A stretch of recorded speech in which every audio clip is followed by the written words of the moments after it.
Jacob. It's nice to have you here. Thank you. As always. Bill, it's really great to have you here. I'm sorry you missed the last few, but you're here now. And that's what counts. All right. I think I'll wait one more minute for Sandy just to make sure, and then we'll get cracking. Antonio, how are you doing? Wonderful. Busy with the family. That's good. Good things to be busy with. And Billy, you and I had our little schmooze. The fact that you're here, I'm taking it as a sign that things calm down a little. A little bit. This week none of the bosses are around, so it's a little easier to disappear for a while. Aren't you the boss? Well, I'm the boss over my department. Gotcha. So, I'm in a complicated situation. Long story short, I'm the boss of my particular property for everything building related. And then I'm the assistant boss to anything building related across the company. And the company's 3 hotels, 60 apartments, and about 90 storefronts. Oh, wow. Yeah. Way to go. It's not fun, to tell you that. But the bad thing is well, I don't know. Yeah, I have a 10th grade education, and I make more money than my wife with a master's degree as a school teacher. So, education is not always everything. I'm sure Jacob has much to say, but yes, I see he's nodding now, even before I said anything. Lynn, hello. It's very nice to have you over here with us as well. I hope you're doing well. All right. 1 second.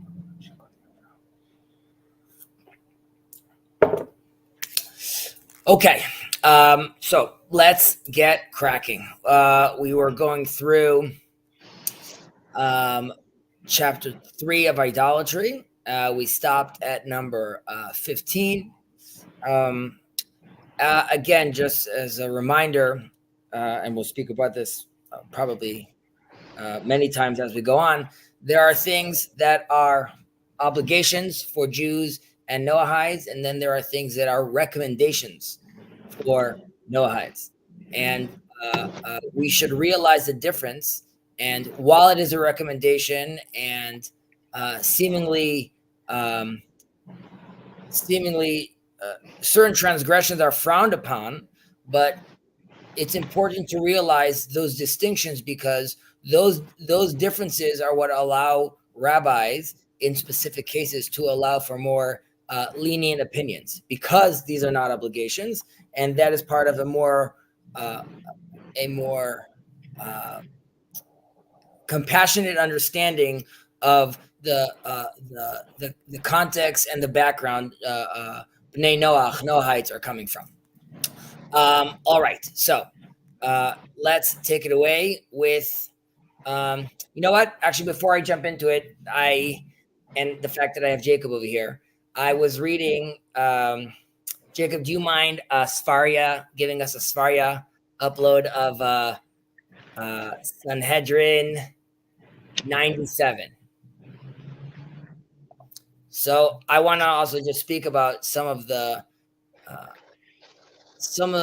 major trends that are going around. So if one of them that we're participating in right now is the involvement and growth of the Noahide community. On the flip side, there is all this meaning crisis and the fact that we're all dealing with what seemingly is a morally corrupt society. So there's a Gemara that Rabbi Nehemiah teaches us. Let's scroll down. He talks about the generation of, go back up. I think we're there already. Scroll up, a little further up. Yaakobim Mugatu. Okay, here we go. Okay, so let's just read it in English. Jacob, you could take it away. The sages taught in a Braita Tanaitic stating. With regard to the 7-year period, i.e. the sabbatical cycle, Messiah. Sorry. A little further down. More. It should be Rabbi Nehemiah talking.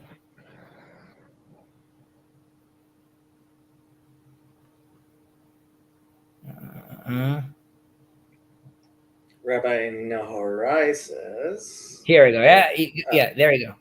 Okay. I wonder what the English translation is.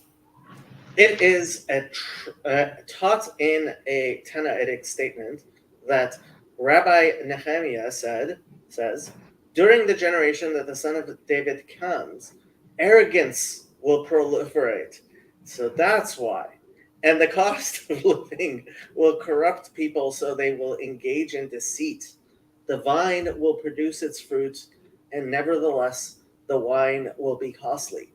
And the entire Gentile monarchy will be converted to the heresy of Christianity.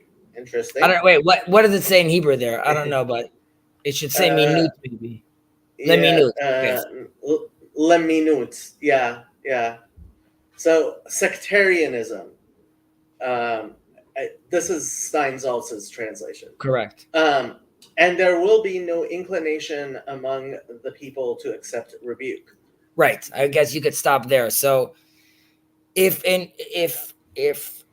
we're all here because we believe and are connected to the divine story, and if we look at data points like the fact that we're even having this conversation now in 2023, talking to real live Noahides, which for many people was probably something they never thought they would actually see when Maimonides was talking about this almost 1,000 years ago.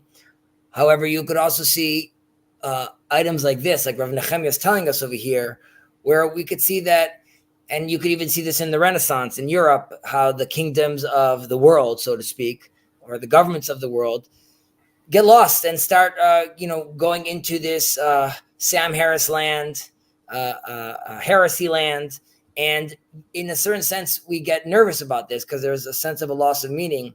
But perhaps these two are indications of there needs to be a stage where we get to there's no faith at all, where you have people talking about woke ideologies, when you have university presidents saying that you have to put anti-Semitism into context, when you have a world that is completely upside down. These potentially are also hints for it's always darkest before the dawn, right? So hopefully things like this, I happened just to see this yesterday, which made me think about it, but seeing things like this on one hand and your participation here and obviously in your own life, in your own communities, to me is a beautiful sign that we are at the generation of the son of David. Please God. I hope that was okay. I just wanted to throw that in there. All right. Antonio, do you want to start us off with 15, 16, 17? Obviously starting with 15. Yeah. Being present at or passively participate in idol worship ceremonies is not forbidden to Noahides. A Noahide who is forced to engage in idol worship or is likely to be endangered for refusing to do so is permitted to participate and is not obligated to give up his life to avoid said idol worship. It is forbidden to incite others to engage in idol worship. All right, so there's a difference over here between Noahide and Jews, and for where does this disappear? Okay, here we go. So being present for Jews, there's really no real accommodation for this, and this, in a certain sense, is also because when Jews are being looked at, we never ever want to be seen as someone that's transgressed, even if that's not the case, right? There is something called marit ayin, that you don't know how people are going to perceive this and see this, and if they see a Jew in a place like this, or participating even passively in a place like this could be misconstrued. And Judaism is very, very aware of this and stresses this specifically. However, with regards to Noahides, there's, we don't have this safeguard, so to speak. And again, even in Judaism, the fact that we have this safeguard is for one not to be even tempted to potentially get mixed into these problematic situations. But as we said, for Noahides, it's recommended to use common sense, right? So there's no reason for you willy-nilly to be walking into, we'll use a church right now for no reason, just to sit there and appreciate it. On the flip side, though, weddings, funerals, there's a family dynamic you have to take into consideration. And that's why, again, there's a safeguard that we're saying we recommend. However, tensions between a husband and wife, tensions between family members, Judaism and the Torah is not looking to create more havoc in one's family. Rather, they are asking with open arms for one to come close and engage with the Torah, and specifically the 7 Noahide laws, and with slowly but surely connect to create your own community and connect to the Jewish community as well. But that needs to be done in a sensitive manner. So again, we're hearing here that it's not recommended, but for each of you, and of course, as I always say, if there's specific scenarios or questions that you guys have, we could, of course, bring it up the ladder to the rabbis, and they will gladly give us an answer if there's anyone that has a specific question that they're dealing with or a dynamic that they're dealing with. Number 16, just to go through this again, a Noahide who is forced to engage in idol worship or is likely to be endangered for refusing to do so is permitted to participate and is not obligated to give up his life to avoid said idol worship. So we have two footnotes over here that I think are also worth to read. But first, I would mention how there's the 3 cardinal sins in Judaism, and bloodshed, idol worship, and incest. Sexual immorality. Sexual immorality, excuse me. And we could see over here that initially we're not asking from the Noahide to give his life, okay, for this. And this is also because this goes back to, like I was saying, there's more leniency over here because there is a different requirement. And we're not going to ask you to give up your life in this specific case. For Jews, we don't have to get too deep into this, but in a certain sense, it's almost too devastating for the soul to be participating in this, with taking into consideration that there is a relationship that this Jewish soul has been cultivating for a very long time. And like we see in the story of Daniel, right? So he's being asked to do idol worship, and he decides to forgo his life. Miraculously, he survives. Same with his 3 amigos. They're also, thank God, survived. But their attitude was, yes, we're going to give our life for this. However, for Noahides, idolatry in this certain sense is possible to be rectified in a certain sense, because the Torah is asking the Noahide to value his life in this sense more and continue the relationship with God afterwards. And that's why, in this sense, participating in this idol worship in this case could turn that sin for a Noahide into a mitzvah, because he's doing. Sorry, and we see this in the Bible in the story of Naaman. And we see this go ahead, expand, Jacob. So there's this guy Naaman, which in Hebrew actually means someone who is faithful, and he comes to Elijah, I believe, and there's a whole thing where he asks Elijah, and Elijah heals him, and then he says when he goes back, he has to participate in the idol worship of the king he serves, and Elijah says to him, "Go in peace." Says to him, "That's fine." Yeah, basically. I'm going to go back to the king, who I serve, and I have to participate in that. And he says, in that context, I understand. So that also dovetails with footnote 58 and 59. Antonio, do you mind just reading these highlighted sections? There are those who, in their precise reading of Rambam and Mishnah Torah, Hilchot Melachim 10:2, hold that even where financial loss is threatened, leniency is advised. Right, so we're saying, okay, only if I lose my life. Jacob has once an example of this, of his friend that needed to paint a chapel or something like that. And here, in a certain sense, it's like, what if I lose? This is like the commission of the year, right? I have the mortgage is resting on this, the house is resting on this. So in a certain sense, here too, we see what is threatening one's life. That could even be threatening one's livelihood in a certain sense, even from like a monetary perspective. Let's move on to 59. However, Ramban and Sefer Milchamot Hashem, I don't know the rest of that, holds that a Noahide is obligated to give up his life rather than worship an idol or perform a sexually illicit act in public. Okay, so here we see a different opinion that brings us much closer to the Jewish requirement.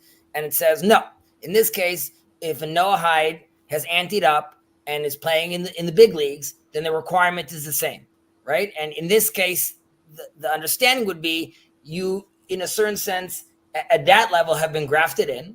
And that's why the attitude is that, yeah, even your soul, it's too devastating for it to be participating in idol worship. And one would have to give his life in that case. So again, and we'll see this in a few other places, obviously in Judaism, but also in the Noahide Torah, there are different opinions. We're not scared of this tension, right? We see this tension as something that is healthy and something that allows people to find their place. Trey, you had a question. It's good to have you here too, buddy. This is a legitimate question. So there's I forgot the movie. There was like a real life example of this where two priests went to Japan, and basically every single day, all the Japanese Christians were being tortured, and they basically required these two priests to basically kiss a pagan idol, for them to be for the Christians to stop being tortured, and eventually one of them did it. So would that in that example, would that have been the correct thing to do? To basically kiss an idol to save other people's lives, or would you just have to keep on silent? Well, again, it would be like in the context over here of saving other people's lives. If you don't do so, is different than giving up your own life, right? Mm-hmm. And so they're not. So the usual case is either I kill you or I kill this other person. Right? You're not allowed to have this other person die for you because your soul is not worth more than his. In this case, it's saying your soul or the souls of others over here, multiple others, that potentially would be different. And then again, you would have to see which opinion you're going here according to. One would say, yes, definitely do so. Kiss the idol. It's not a big deal. And even more so, you could, in this sense, again, you said this is a priest. So am I correct? Did I understand correctly? Yeah, this was the movie is called Silence. Again, as far as the priest is concerned, maybe I misunderstood you, but what is the tension with him kissing this idol? Isn't it like it's like a statue of Jesus, or this is like some other pagan idol? Yeah, this is a pagan idol. See, is this priest a Noahide? Like what's the Well, no, I guess like this, like, so let's say somebody was, let's say there was a group of Noahides, and basically one of the persons was saying, the like leader of the Noahides was saying, we need you to kiss these idols, or we're going to keep torturing these Noahides. Would it be a good thing, basically, to kiss the idol or not? Okay, so go ahead, Jacob. There's several things going on here. One of which is, Trey, you are using Noahide in the sense of any Gentile, as opposed to somebody who has decided to follow the laws of B'nai Noah the way we talk about it here. Now, just to keep clear, anytime you're studying halachas like we are here, the actual application requires circumspect integration of everything, right? So, for example, let's say you are a Noahide leader, right? And this is a public act. Well, then there's all kinds of other considerations that might come in addition to whether or not it's okay if your job depends on you working inside of a church and just being a passive participant while people have their ceremonies, right? Or let's say even a Hindu temple and being a passive participant. So when we're talking about the individual precepts here, concepts here, right? Like whether or not a Noahide is required to give up his life, right? And actually, so Rabbi Pinchas Levin was teaching this as well from Brit Shalom, and he wasn't so sure because he seems to think that maybe Noahide in fact should be willing to give up his life, right? Like the Rambam, right? But Jacob, like you're just saying, I just want to add, like the Rambam says, if you look at footnote 59, right, he says, is a Noahide is obligated to give up his life rather than worship an idol or perform sexual illicit act in public. And then the note over here, I didn't highlight it, where it says that is in the presence of 10 Jews, right? So this already creates a different scenario. Like you said, if this leader, is this happening in front of Jews? Is it happening in public? Where is this happening? Right. And so, I mean, when we talk about an individual situation, this is really important whenever you're going through a halachic book to realize that we're learning various precepts, various things to keep in mind. And then when it comes to actually living your life, you have to consider, these are the various things that are very important, right? So maybe me losing my job would be not a huge deal because it's just me, as opposed to somebody who has a wife and kids, and losing their job is a much bigger situation than if you're not married with kids, right? Can I interject a little bit? Of course, Bill. Not only can you, please do. So, take my situation, right? I'm a licensed foster parent through the state of North Carolina. I cannot prohibit any foster child from practicing their religion in my house. So if a Buddhist shows up, I have to allow Buddha in my home. I don't see a problem with that because I'm still giving them safety and a place to live and food and so on and so forth. So if you take a hard line on this, it would require me to stop doing good in my community to avoid contact with idols. And so, Bill, before I respond specifically to what you say, I just want to add something to what Jacob said. It is very common in Jewish communities and circles that a rabbi might give one answer to one person and a different answer to someone else, what seemingly was the same question. But the rabbi is sensitive enough to know, like Jacob said, this person is dealing with this specific deal, and that's why I'm going to X, Y, Z. What is his heritage? What is his lineage? Can I now access for this person Sephardic opinion? Can I access for this person Ashkenazic opinion? So these are all things that need to take into consideration when one answers, and just one doesn't give an answer, a sweeping answer for everyone. Specifically what you're saying, Bill, and we're seeing this live in these questions, there are opinions that could come, like you just said, with a hard line with regards to what some of what you just articulated. However, that's when it comes into a person asking with himself, like, okay, is this the ideal? Do I want to continue allowing for this to happen or not?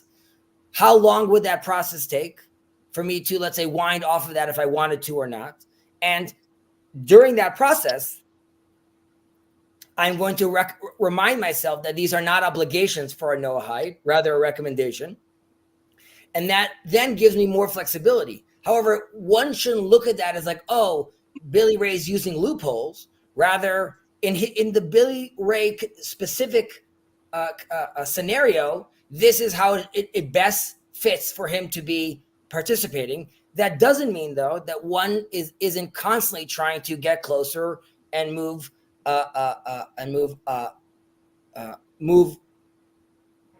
further away from idol worship as possible. That doesn't mean one has to do so immediately in 1 second, and even removing himself from it could look different for different people in different contexts.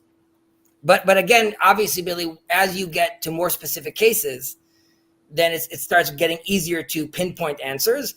And like I said, if you do have specific cases, we'll obviously take them up the chain of command.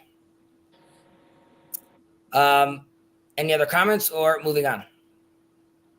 I just had one question. If it's too much, we can skip it.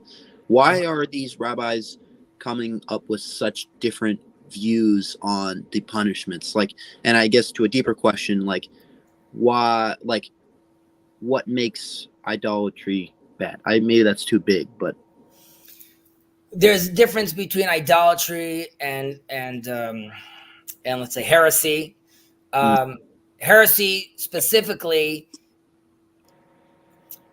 there's a certain sense where, like, idolatry, there's a truth to it, because, you know, recognizing the powers in the world is a certain level of understanding of the relationship one has with God, but you want to see the unmoved mover behind it all, right? So as far as Jews are concerned, we're only looking at the source.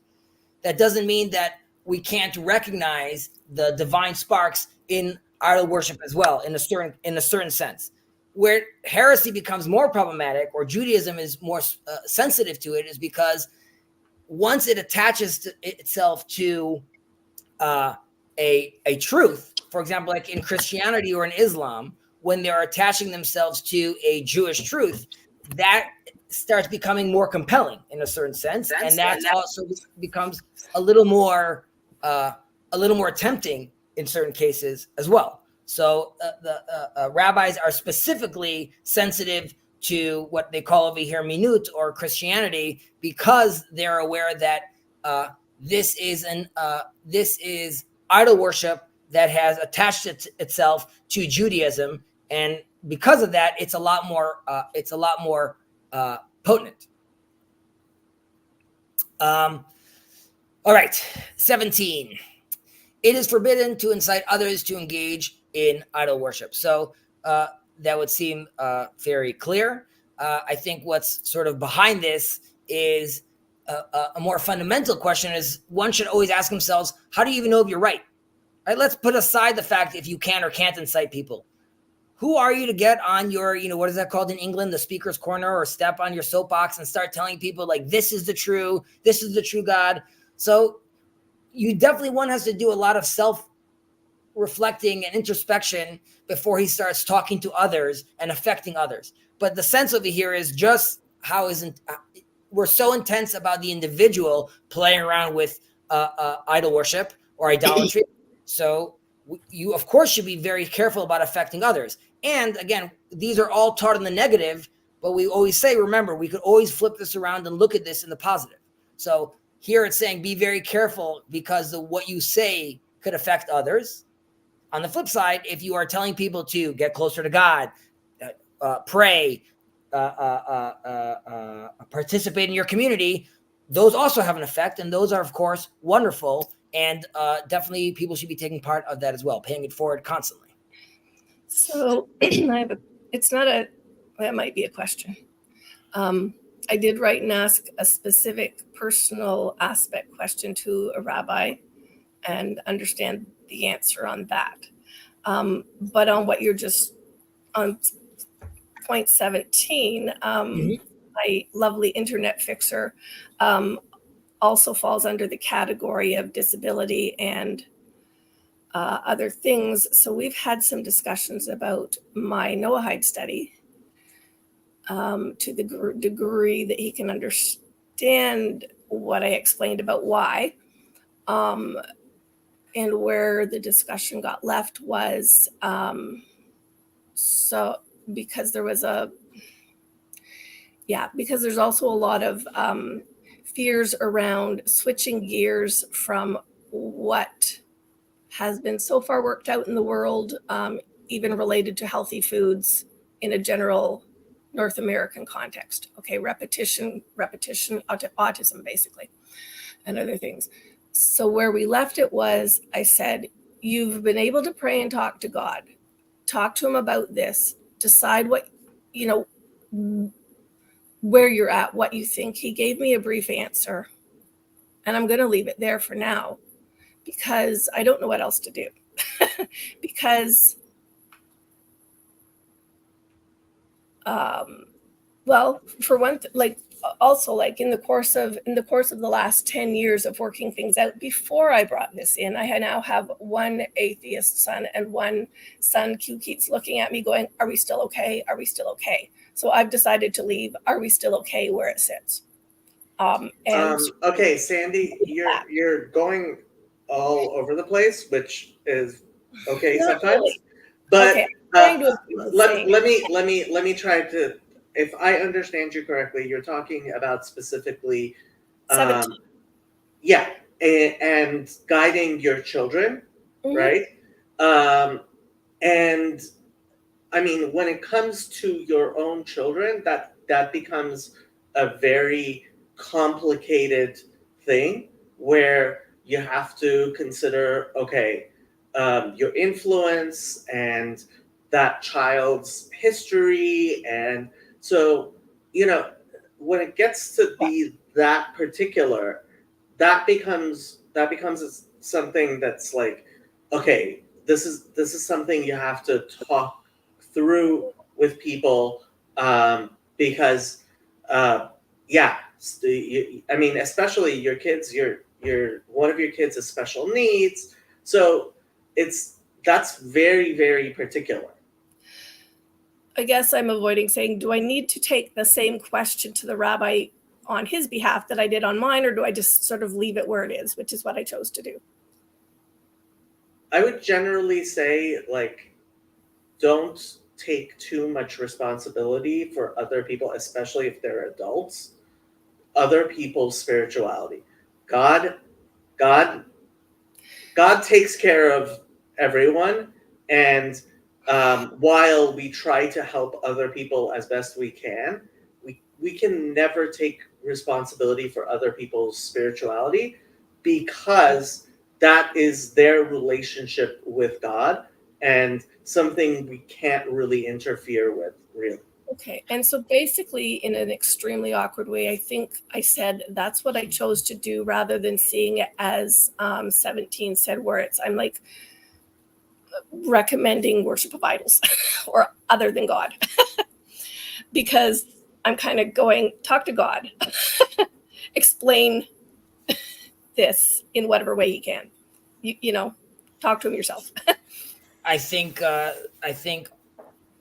like Jacob said, obviously specific cases become a little more complicated depending on the situation. But I was going to say practice what you preach, but we're talking about not preaching right now. But practice, do, embody, and that someone seeing you act in that fashion and someone seeing you act in the ways of God has a great effect. And the more questions he asks, the more he gets invited into that conversation, and then the more specific questions he asks, you will feel perhaps it'll perhaps be easier for you to answer him or engage at that level. But we'll see. It involves 2 to 3 languages. Let's just put it that way. So it'll be a longer process, but you'll keep us updated how it goes. Yeah, I just was saying I don't think I have fallen into misstepping on 17. I don't think so, but if I was, I don't think so. Also, and at the very least, remember, if you're not sure about it yet, then you're definitely in the safe zone, because the requirement isn't read 17 once and then have it singed into your head and know it and you're committed to it. Like, this is the process and we're on it. So don't fret yet. Just right now, we're trying to identify the path that God wants us to take. These questions are all good and they're in the right place, and they're coming from the right place as well. It's a healthy doubt. All right, moving on. Number 18. Trey, since you came with us, you're going to read 18 and 19, whether you like it or not. It's happening. Okay.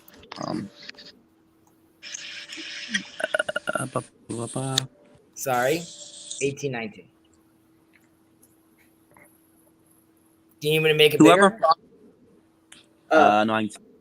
Whoever prophesies in the name of idol worship commands people courting is in violation of Noahide law.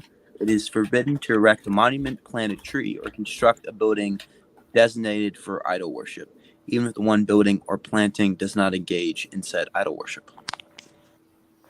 Okay, so very interesting. Number 18 is fascinating. Again, like we spoke about last class about recognizing the truth in the fact that the sun has power and the moon has power. Here too, we're being told you got to keep away from these false prophets or these problematic prophets. And you would ask yourself, isn't that all gobbledygook? And the answer is no. God specifically tells us this as well, that prophets will come and he's doing so to test us.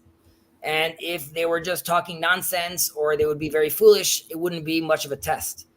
However, now if a prophet comes, doesn't matter what gender he is, what color he is, what height he is, if he's prophesying about the word of God and telling us and showing us miracles and talking about the Torah, and then it's all good in the hood because he's just connecting himself back to the Torah. And we don't have an issue with that because we know what those specifications are.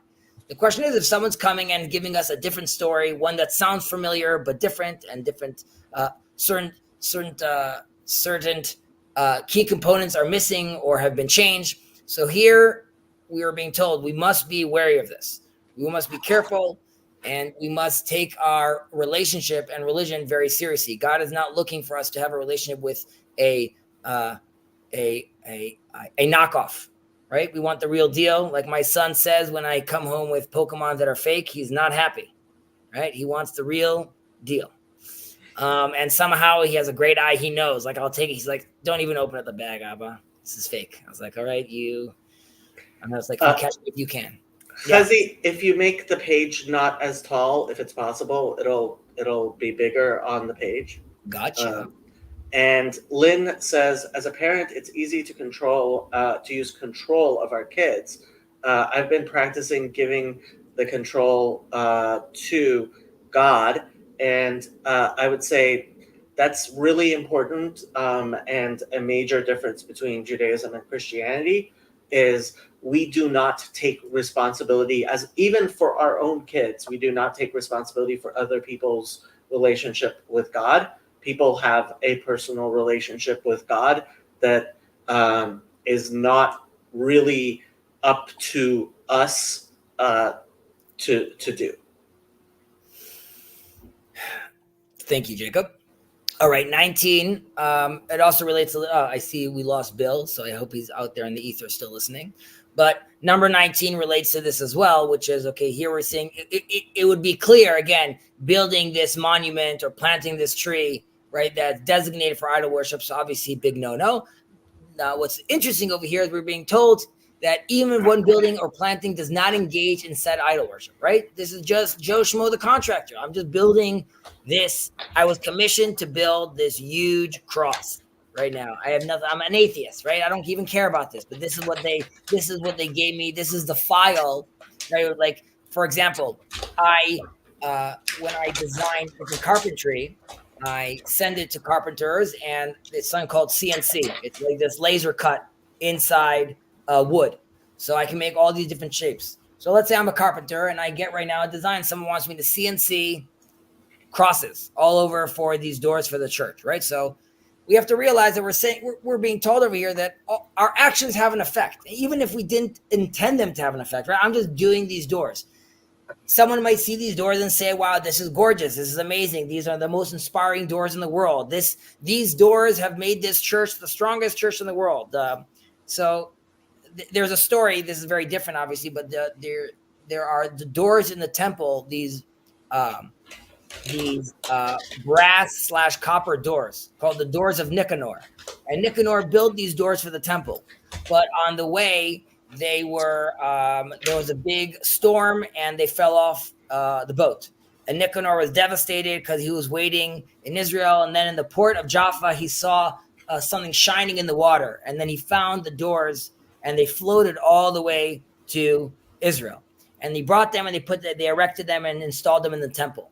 But the point being is Nicanor, I don't know how much he thought about it at the time, but some of these doors became an inspiring story if anyone came and seeing it. So here too, the carpenter just clicked enter on the file that does the cross, but we don't know how our actions are going to affect these things. So here too, we're saying this is not forbidden like a transgression that a Jew has to deal with again, but this is the recommended behavior. And on the flip side, again, because this is being told as the negative, if I build a community, if Bill has his foster home, these kind of erections of monuments or buildings or institutions also have a profound effect, a positive one.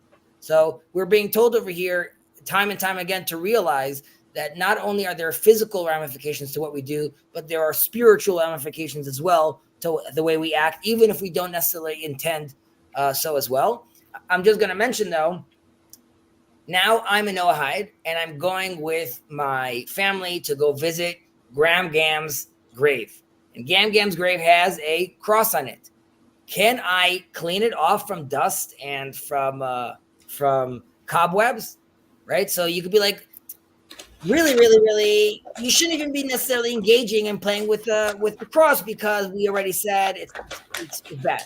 But now I'm clearly not doing it because I love the cross, and I'm doing it out of respect for my parents, and I want my kids to see that I respect my parents and that everyone's over here together. So in that kind of case, there are rabbis that are going to tell you, yeah, it's okay. Go there beforehand, clean the cross, make sure it looks nice, because we understand that this is not, you're not trying to engage with it in that kind of relationship.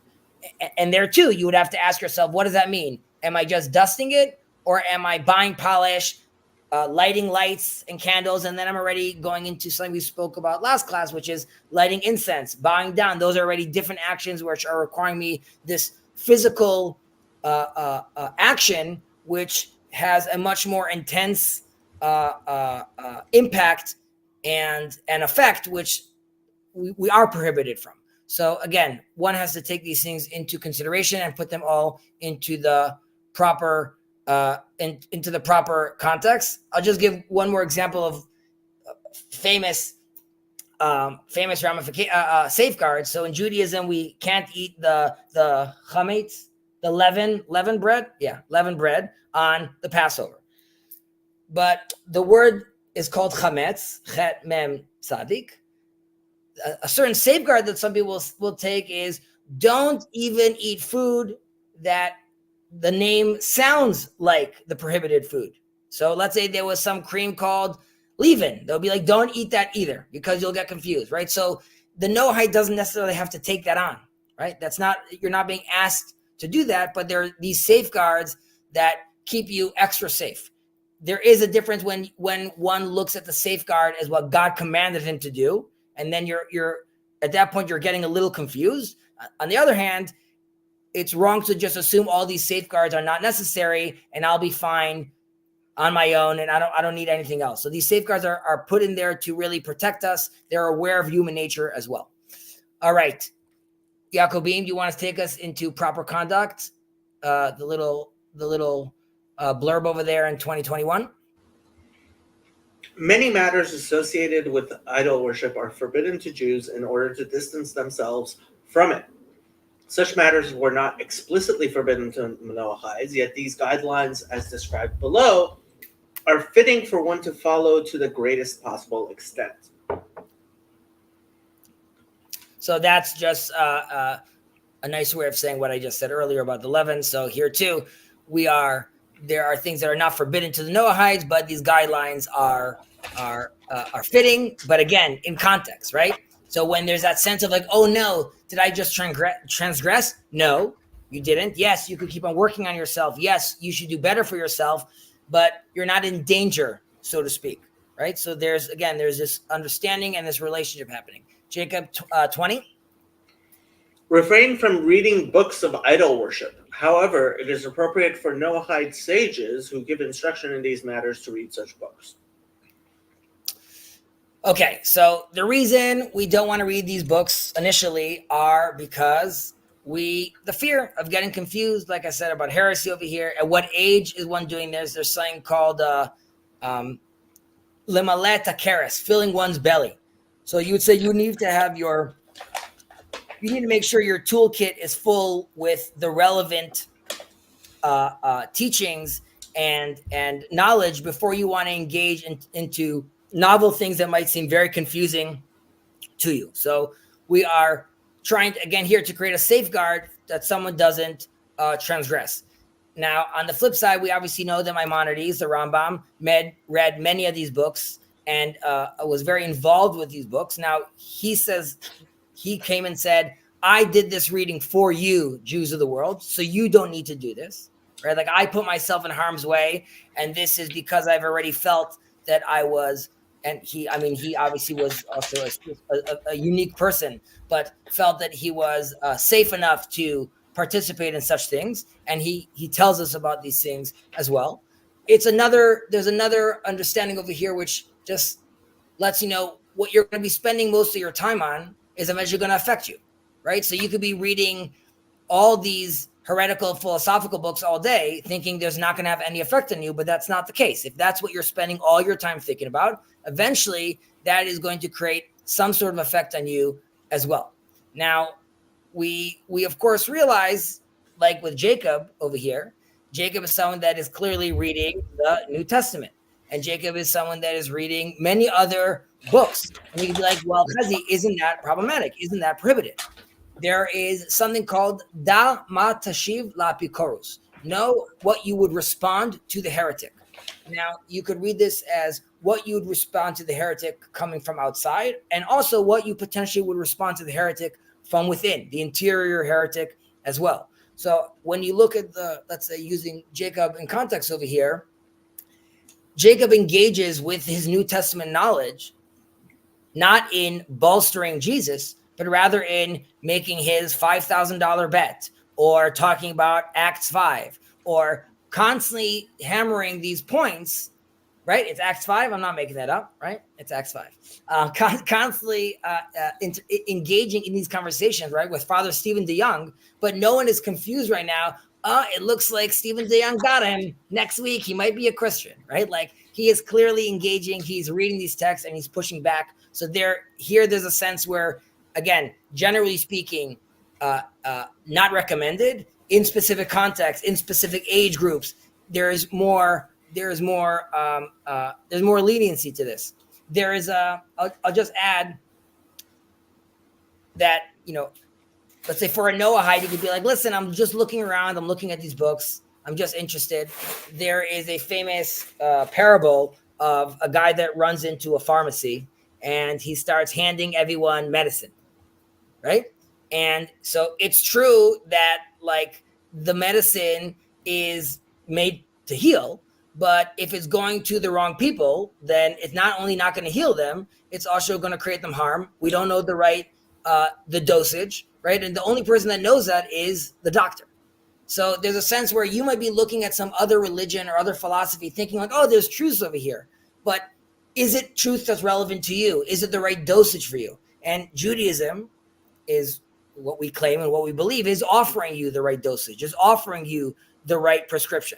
So playing around with different ideas, while lofty, could also be very, very problematic and also detrimental to one's spiritual self as well. Lastly, we'll just focus on what they said over here about the Noahide sages, these mysterious folk.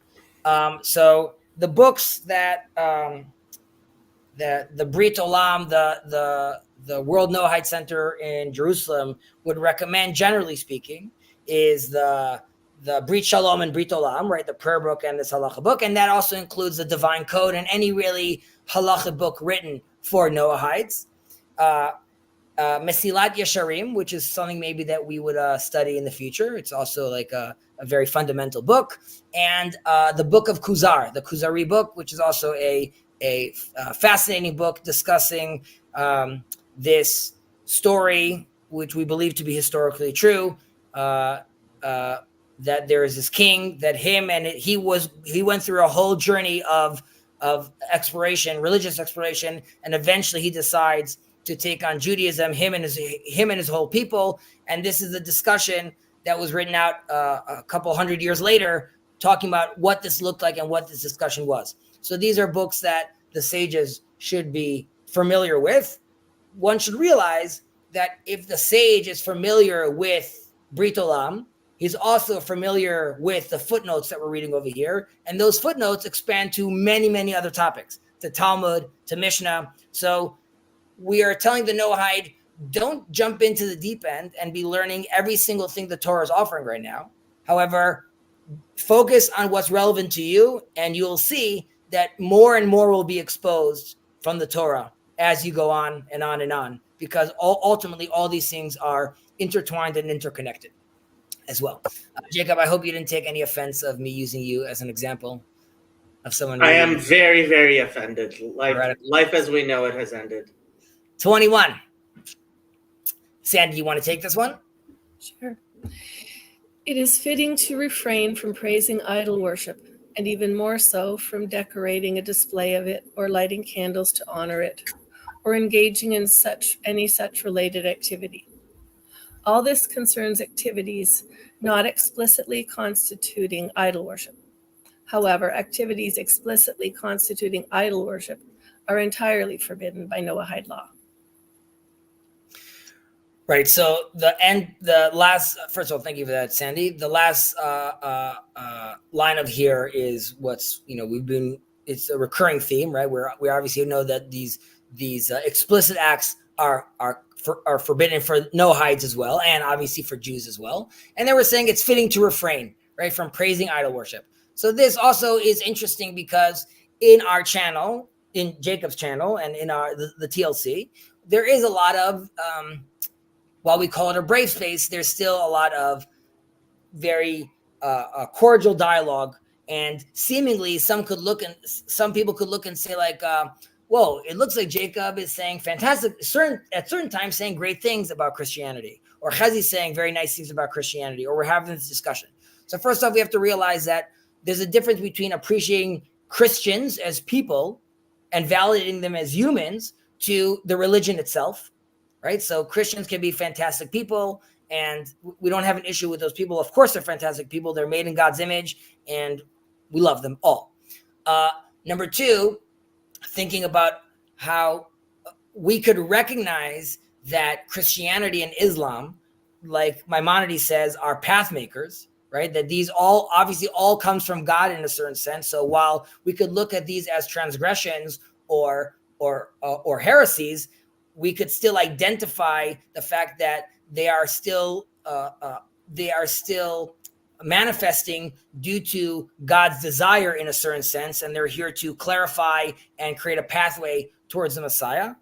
Lastly, I'll say, which is controversial because not everyone agrees with his opinion, but let's say Rabbi Cook, which Jacob loves, talks about how that there's going to be a time where the other religions, there's a process of the other religions being corrected and brought up to the Jewish standard in a certain sense. And then we want them to keep their unique religious experience as a culture. I'll be with you in a second, Trey.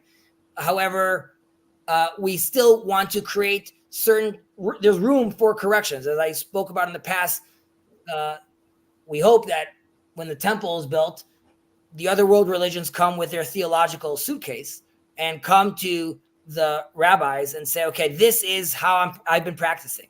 And the rabbis, with their wisdom, will say, okay, these 7 things are fantastic. We don't do it that way, but you keep on doing it that way, and your culture connects to that way. That's great. These 4 things, hell no. These 2 things, we got to tweak them out as well. And you could see Christianity in a certain sense. I don't know if Jacob would agree with this. I think he would. But like characters like Father Stephen DeYoung are definitely indications of step in the right direction, where you could see that Christianity is recognizing his Jewish roots, taking a lot of these things on. I forgot what that name is. What is his name? Words on Fire? Father Barron? Stephen? Father Bishop Barron, yeah. So he just had, I think today, him and Ben Shapiro had this little interaction about Christmas. And there too, Bishop Barron talks about how we have to see Jesus as a Jew. We have to read it in the context of all the Jewish scripts. So again, obviously there's still a wide gap between us, but that kind of conversation is in the right direction. So that's not me saying Christianity is A-okay, but that's me recognizing the elements of truth in there and appreciating those things. Islam, unfortunately, has yet to begin that process. I hope they do so soon. Trey, thank you for waiting patiently. Hit us. Sorry about that. So what are we defining as idolatry? Because when I think of idolatry, I'm thinking of it in the biblical context, thinking of like the Canaanites and everything like that, where their form of idolatry was completely contrasted to biblical ideas, temple prostitution, like everything bad that they're doing. But it seems that like idolatry today is a sort of Judeo-Christian idolatry. Does that make sense? Like all the bad stuff associated with idolatry isn't really going on. I was actually going to mention this. So Chezi, whenever this is talking about idolatry, since we are generally talking about Christianity, we're talking about Christianity. Now, Hinduism is obviously a much, much bigger problem than any form of Christianity, right? And I would say, for example, statues of Mary or Jesus are a much, much bigger problem than, saying the Our Father prayer, which I think is just plain fine, right? So you have to understand, what do we mean by idolatry? And generally, what I would say Judaism says is idolatry is ascribing anything to God, ascribing godliness to anything that is not purely God himself. So the most pure way to address God is to say you, right? And there are times when, so this gets into the whole question of the sin of Enosh and what Maimonides says in the Laws of Idolatry, chapter 1, which I highly recommend everybody read, including Noahide, right? And which Chezi has mentioned much of that already. So there is an idea that, yes, God created the world, God created things in the world, God created holy things in the world, right? So when I kiss or bow towards a Torah scroll, that's not idolatry. Well, why isn't that idolatry? Because I recognize that Torah scroll is not God, right?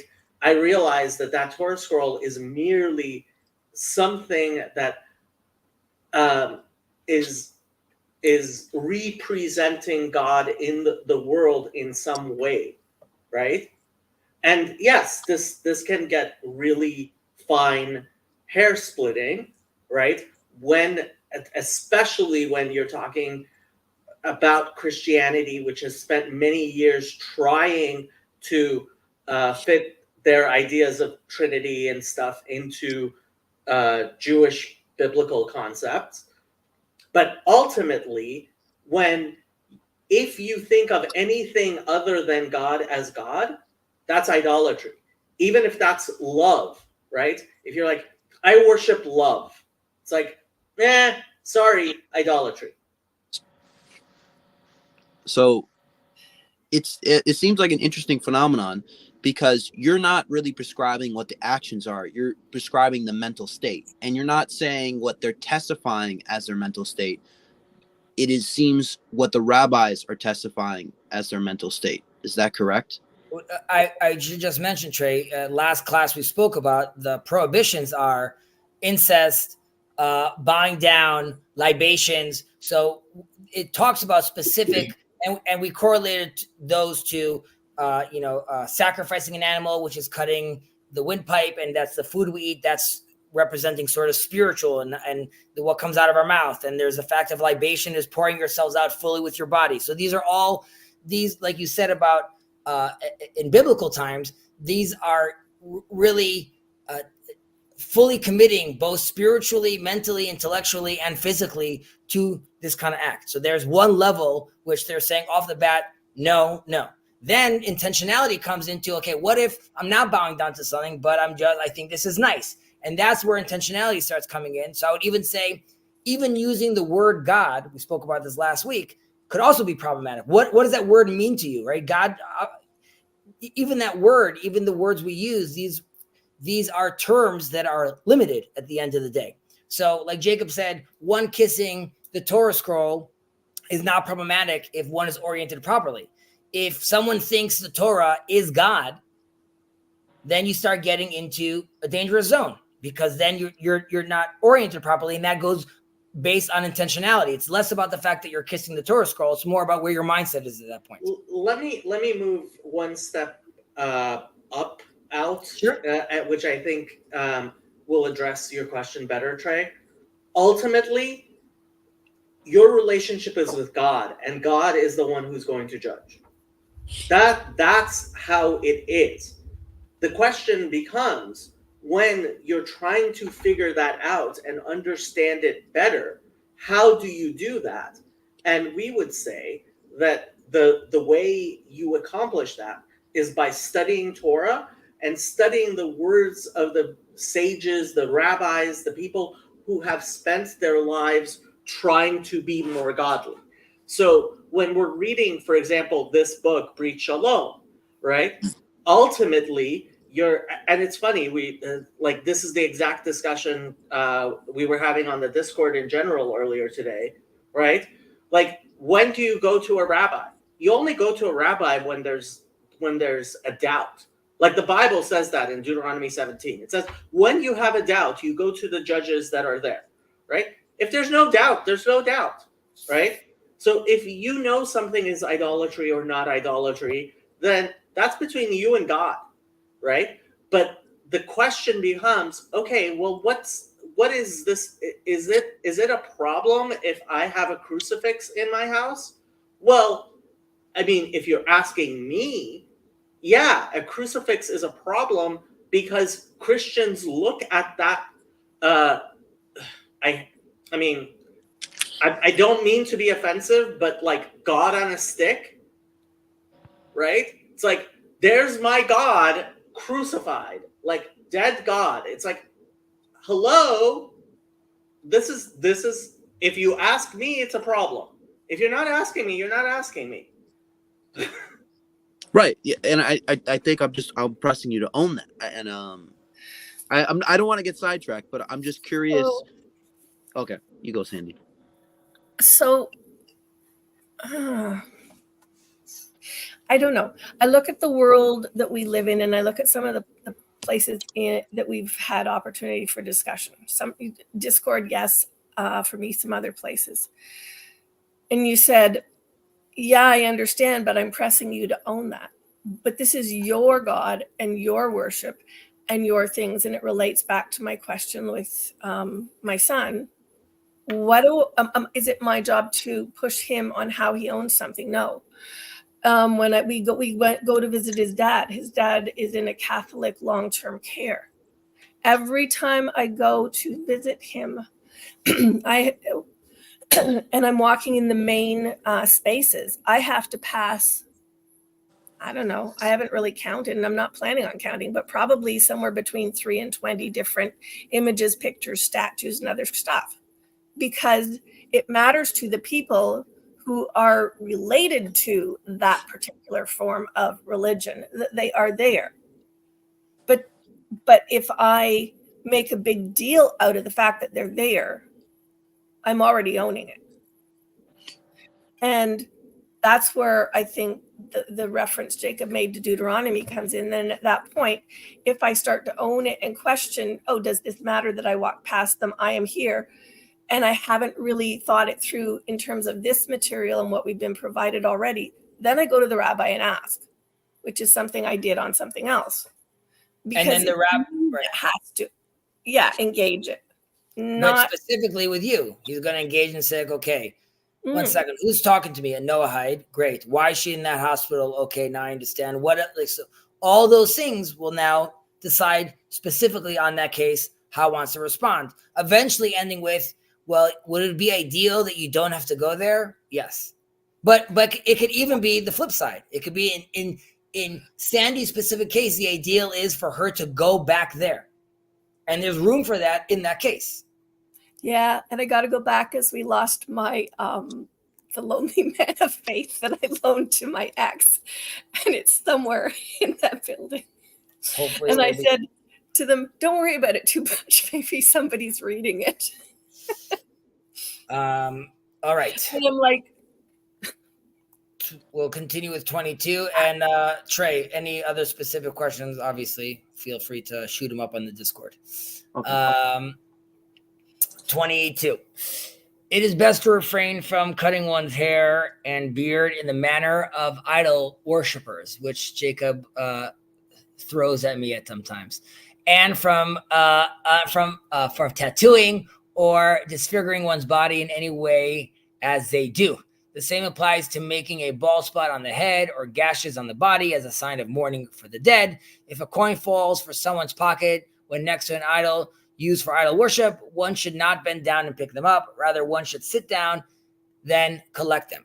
So here too, again, there is a very big focus on how one is behaving, how is one being seen, because my actions, my intentions, they all have ripple effects. There's the way people perceive me and what they're going to think is of course very important. But there's another sense over here, which, because I don't know how common these haircuts anymore or disfiguring one's body anymore in let's say the general public. These things are definitely used to happen in the past, like a friar's haircut.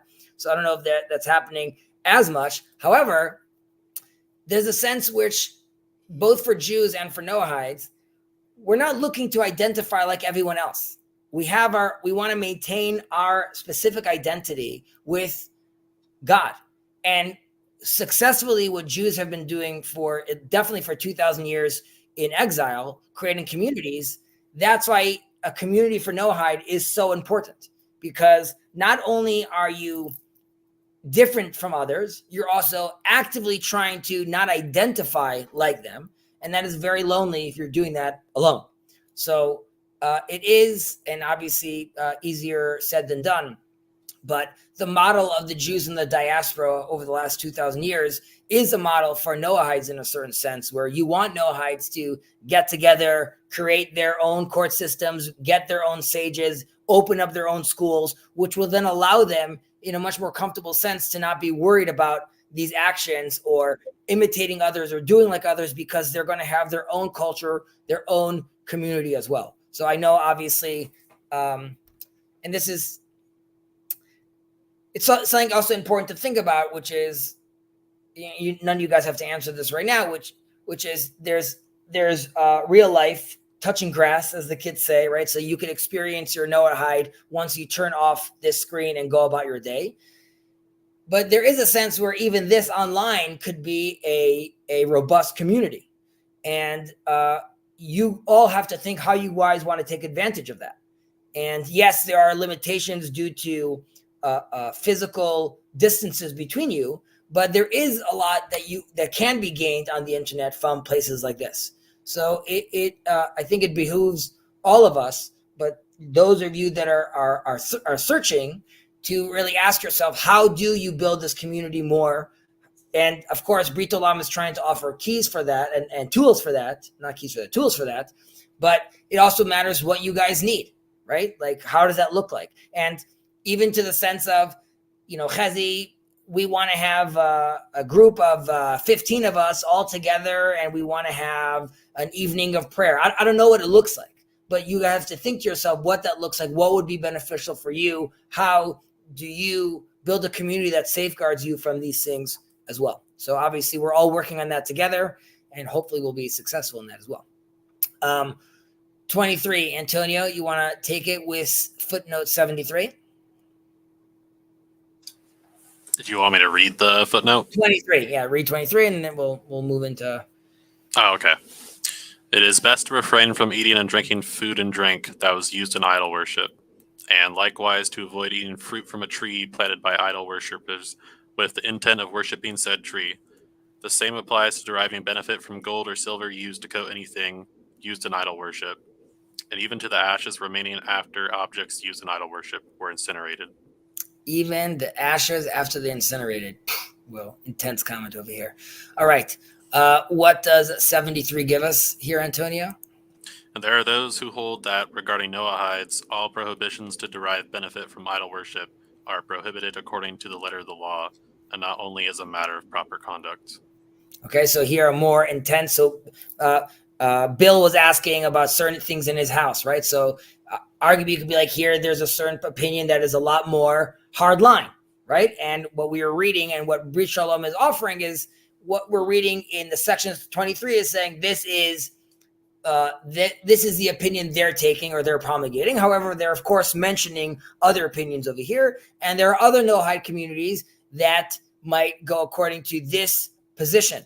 And within Noahide communities, between each other, they have to realize and respect this tension as well. So Jacob, in a loving fashion, could come and call me certain names or come and say that what I'm doing sounds crazy. However, he and I know that he's saying that in the context, which is that's nuts. But of course, I understand that that was a fair move that you pulled off. I'm just not interested in that move. But I'm still part of the community. I'm still part of the minyan. I could still marry his daughter, so to speak, because of that. So it's very hard sometimes to understand because that tension seems very scary. And there are Noahides out there that sometimes come to other Noahides, which they seem are more lenient and call them out for this. So this is a big no-no, right? We don't want to be doing that. That is not recommended. We want to be coming with peace and love. But generally, with regards to the section we read, so it's a continuation of section 21, which is, again, we don't really, anything that has to do with idol worship, we just want to stay away from completely, taking into consideration what we said in 19, which is all these little acts, even though they're not the explicit idol worship things we read in the last class, they still leave a spiritual effect, and we take that very seriously. Our actions, our words, our behaviors, they all have an effect. So us participating in these things, again, there's leniency when needed in the right context, but generally speaking, we want to be avoiding this at all costs. Well, not at all costs. We want to be avoiding it. 24. One may not make an idol for oneself or for others to worship. No object used in idol worship should remain in one's possession. So that is as clear as it comes, I guess, right? We don't want to be doing any idols. I'll just mention well, I guess I see we're mentioning it over here, number 25. So we'll just go into number 25. Jews are forbidden from making a sculpture in the form of a complete human being, even if only for decoration. However, there is no prohibition to be in a place where an ornamental sculpture is on display, and it is even permissible to appreciate such a sculpture as a work of art, right? And I'll just read over here, footnote 79, which says, according to the Rambam in the Mishnah Torah, Hilchot Melachim, this prohibition by law applies to Noahides too. However, Chatam Sofer, responds of Yoredea, says, permits this activity for Noahides, right? So again, two completely different opinions that create a completely different reality on the ground. And here too, one should look at this as, when in the right context, when do I access these truths? Right? Both could be true at the same time in the right context with the right individual and the right person.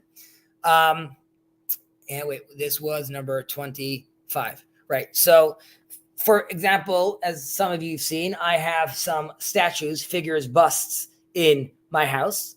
And the way it's possible for me to have these busts in this house is because they are not complete, right? My statue of Michelangelo's Moses is broken by the tablets.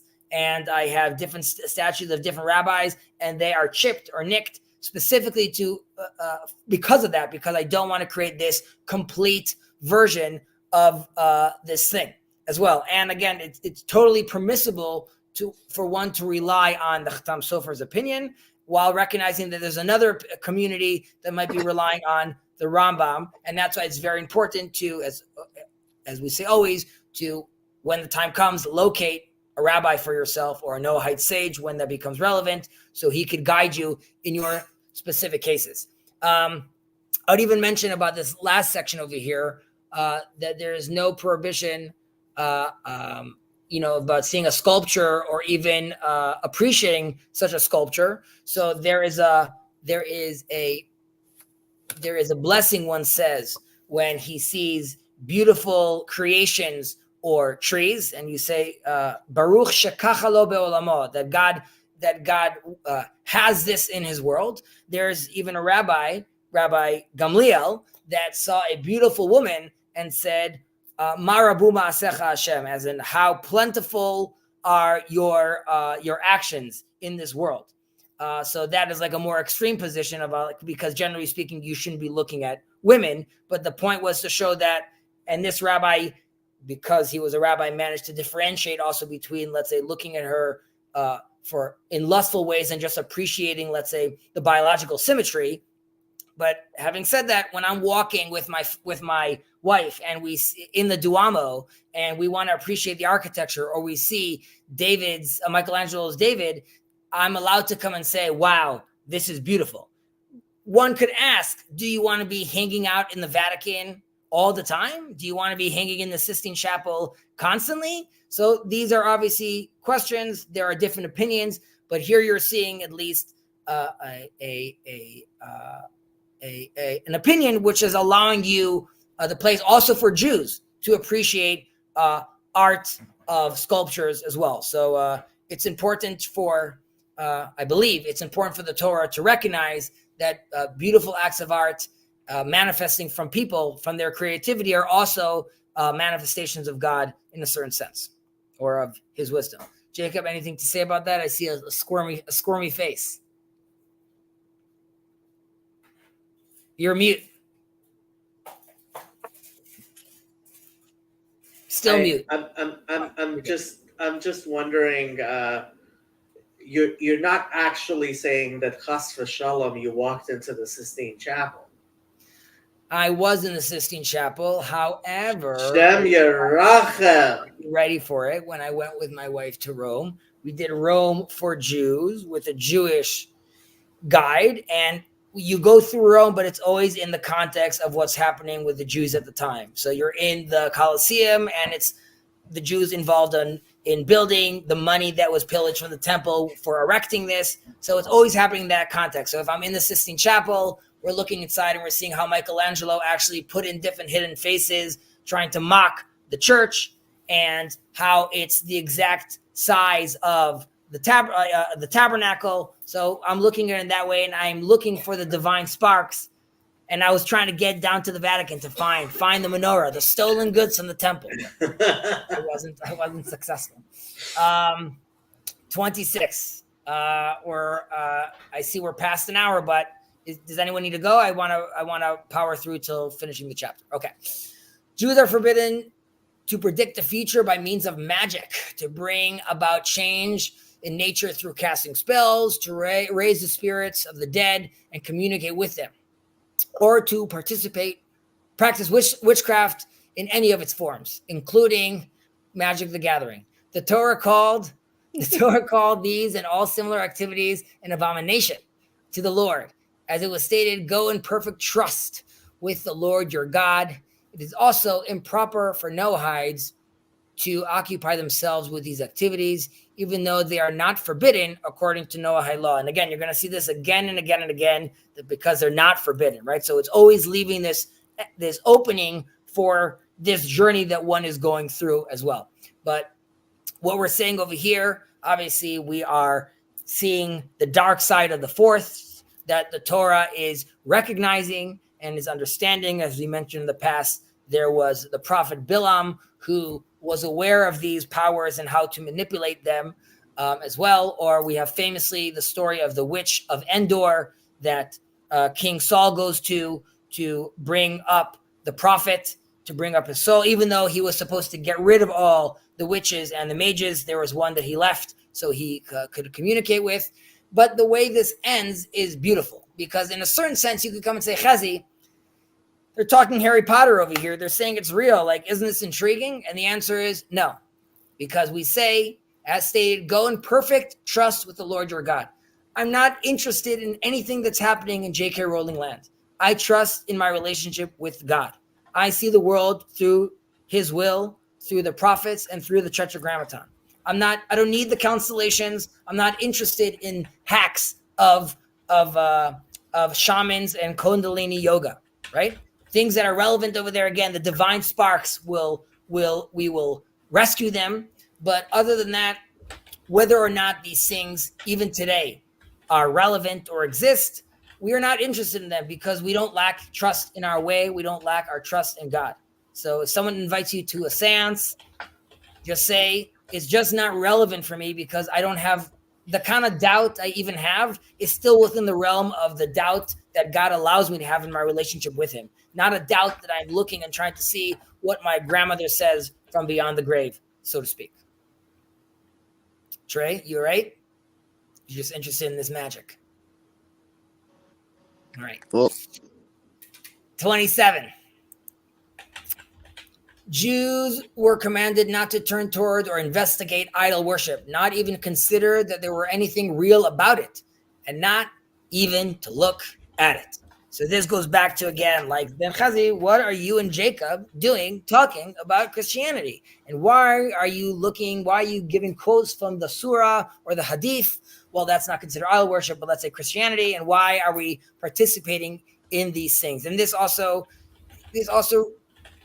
again, this relates in a certain sense to the tensions within the Noahide community, and in a larger sense, interfaith dialogue. So with regards to the Noahide, so we're saying over here, don't deal with this, don't talk about this, don't engage with this. So Sandy could ask, but my son's asking me a question, right? I'm not going to engage. I'm just going to ignore him. So the answer is no. We don't want to destroy the family. It's super important. It would be devastating if that's what happened. So in laboratory conditions, yes, don't do that. In reality, like we said, it's dynamic. Now, with regards to the interfaith conversation, which is like, can't I see the value in these other religions, or can't I appreciate these things? So there's a sense where interfaith conversations are like Jacob calls it, kumbaya, is not what we're looking for, because that talks about us coming from this position of equality. And while I could recognize that the Sufis or the Christian mystics and the Kabbalists, in certain sense, are playing with similar themes in some cases, I'm not coming from a position of equality. I'm coming from a position of superiority, because we are in Zion. The beam of light is shining on us. You could see now, again, unfortunately, in the world, again, Israel is center stage, unfortunately, for not the greatest conditions. But again, the conversation is being had around us. And we're no longer in a place where we need to plead to be heard, and in mock trials where eventually, if we prove the Christians wrong, we're going to get hung.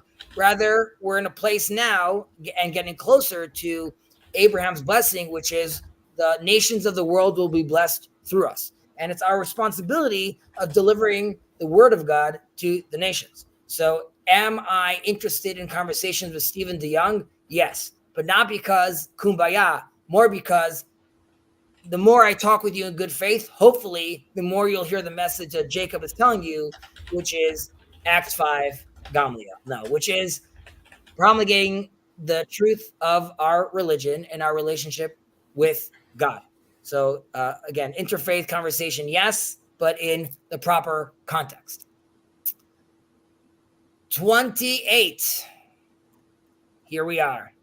No one should swear, take an oath in the name of an idol. Similarly, no one should make someone else swear in the name of an idol, and someone who needs to swear in court should do so in the name of God, or in a simple manner that does not mention in whose name he's making this oath. So first off, just to recognize, you'd be like, it's a very big deal if I make an oath, even if I'm making it in the proper God's name, if I'm lying, that's a very big deal, right? Because I'm provoking, I'm bringing down God's name. Like we said, all these actions and these intentions, they matter, right? So you're playing with fire, and fire could be fantastic, but we saw what happened to the sons of Aaron. Did not end well for them, right? They got consumed, and those were good dudes. Didn't work out well for them because they were literally playing with fire, and even provoking God's name in the wrong way is invoking God's name in the wrong way is detrimental. Then there's the fact that practically you could say, okay, Chazi, I'm in jury duty, or like I'm in trial, and they're asking me to make an oath on the Bible. So I think this also happens in the States. My cousin is a judge in New York, I believe, and he just asked them to bring an Old Testament, and that's what he made his vow on. There's another sense where you don't have to even use the word I vow. You could say, I want to affirm. An example of this is in the army. At the end of basic training, everyone says, Ani nishba. Like you read out this thing about serving the country in the army, and you say, I swear. So all the religious soldiers in the army don't say, I swear. They say, I declare. And the reason is, you'd be like, why can't you swear? Because we take that very seriously, right? We don't want to be going out. Whoever listens into the Pirkei Avot, we're going to be touching upon this. I believe we're going to be touching upon this this week. But there's a sense that even when someone swears, you don't want to necessarily come and ask him about it right there, because it's something very intense. You don't want to be coming and saying, well, did you think about the oath in this way? And then he might take that on as well. Like you have to be very sensitive to someone swearing or taking an oath and doing this seriously. And that's why in Judaism, we try to avoid that at all costs unless we have to. And with that, gentlemen and ladies who are listening, we conclude this class officially. However, we are still open for general talk for a few minutes. I want to see if I missed any comments over here. I saw Matsy was sending us love, and the love. I think it's Trey who was asking about casting lots. Casting lots, if done correctly, is allowed. My bad. The Torah talks about, not making like a livelihood out of it. This also relates to gambling or guessing or, so yes, we want to refrain from that. As we say, En Mazal Israel, which means the constellations don't affect the Jew. Hold on. Casting lots. There's a difference between casting lots in terms of trying to predict the future, as opposed to casting lots in, for example, trying to figure out lottery. What God wants. Yeah, like having a lottery or choosing things out of by doing random picking out of a book or something like that. That's allowed. But again, Judaism is not coming to say magic doesn't exist. It's here to say it just doesn't interest us. It's just we listen, and our conversation with God is on FM frequency. I know that there's an AM frequency. It's just spotty and never works, and there's always dead spots. So it's just not the channels that we're listening to. Lynn, psychedelics, a type of magic, I assume. First of all, great question. Point of contention, I'm sure, in many religions. How much of this is involved in world religions, and how far back does it go? Because there's indications that psychedelics go very far back, and there's even indications, Trey and Jacob were talking about this recently, about the two altars that they found outside Jerusalem that have on them marijuana residue. There are other elements where one could say, the Holy of Holies filling up with smoke, or the tabernacle filling up with smoke, or the incense that people were burning. I would say that even if there were elements of these things inside the temple, these were not the main focus. These were all used for tools to allow one to transcend, to connect to the divine, and all happening in the proper context. And that's why, whether it's for medication or even maybe one day for spiritual journeys, these things have to be done in the right context with the right guide, because you could the famous story of the 4 who entered the Pardes. One comes out, Rabbi Akiva comes out in one piece. However, the 3 others do not end so well. One of them goes crazy, which happens from psychedelics. One of them dies, which you could look at that as spiritually or physically, but also one could have a snap that doesn't work out well. And one came out a heretic. And there you could say because there wasn't the proper guidance, right? If I rip open my visors, and I'm now exposed with the full array of emotions and feelings and understandings out there due to psychedelics. If I don't have the proper context or toolkit, then that could be obviously extremely overwhelming. So I am pro psychedelics in theory. I think there's still a lot of work to be done with how this gets integrated with religion or in society. And obviously we need guidance from much smarter and wiser men. Hello, Andrew. Drive safe. How's it going? Yeah, these 2 guys parked really close to me. I gotta do like a 5-point turn here. I think you got it covered. I'm Asian though. What can I do? You know, what can I do? Any thoughts on today's class? I'll be honest. I just popped in, so yeah, I've got nothing. Got nothing. And Antonio. Good stuff, Hezzy. Keep up the good work. Thank you for that. Do you have anything to expand? Any thoughts?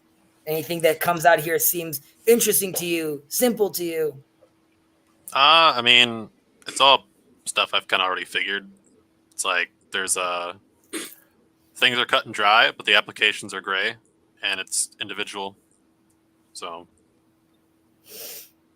I see. I hear you. All right. Jacob, any thoughts? You should do this more often. Do you want to become a Noahide, Jacob? Are you ready? Pretty timid.